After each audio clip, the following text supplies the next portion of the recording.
y'all. My name is Kirsten. I have another blog post for you today that's called the 5 Tips to Do Your Best Work at Home. So we're probably all finding ourselves in the same season where we're working from home, unless of course you're considered essential personnel. And this might actually be your first experience working from home, and it might be very different. So I wanted to share just a couple of tips that I have found to be helpful. The first is sit up. Second is dress up. The third is tune up.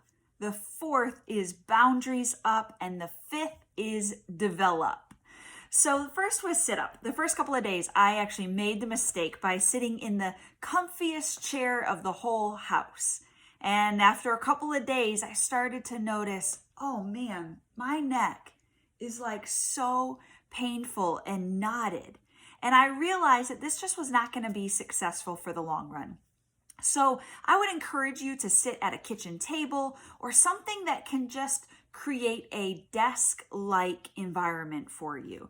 It could be an office, whatever works based in your home, but something where you're not finding yourself slouching or sitting in postures that just might not be the best for you for several hours. The second is to dress up. So dress up every day as if you're going to work.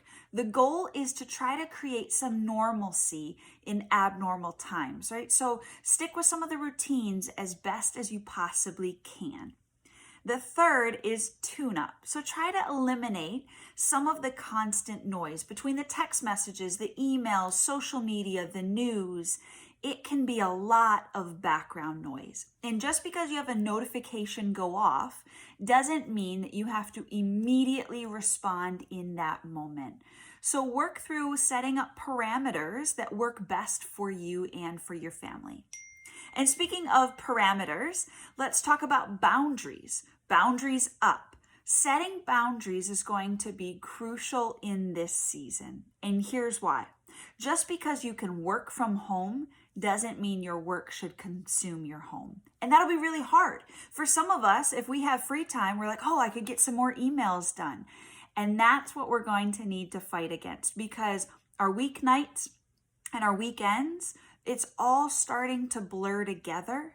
And the last thing we want to do is to not be able to keep that schedule and then form these habits that when this season is all over and COVID is done, now we've created these long-term habits of working in our free time on the weeknights as well as on the weekends. So try to put boundaries in place and protect that as much as possible.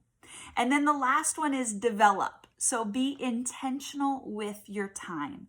If you find yourself having extra time on your hands, use that as an opportunity to grow, to develop yourself, to lead yourself. However that looks like. Maybe it's taking up new opportunities. Maybe it's trying different things. Maybe it's hobbies, etc. Spend more time in the Word. Slow down long enough to be refreshed amidst the chaos in this season, and allow yourself to be creative, because that in turn will create a healthier you for both your family and your team. In fact, studies have shown that the more creative you are, you're boosting your immune system, you are lowering the anxiety, lowering depression, lowering stress. So having time carved out for creativity is actually one of the best things you can do for your well-being right now. Now, I know that our commutes look different, our days look different, our meetings look different right now, but time management matters now, if not more, now than it has before, because our day-to-day looks different. And so let's use this time wisely, let's use it creatively, and let's see what the Lord does with it.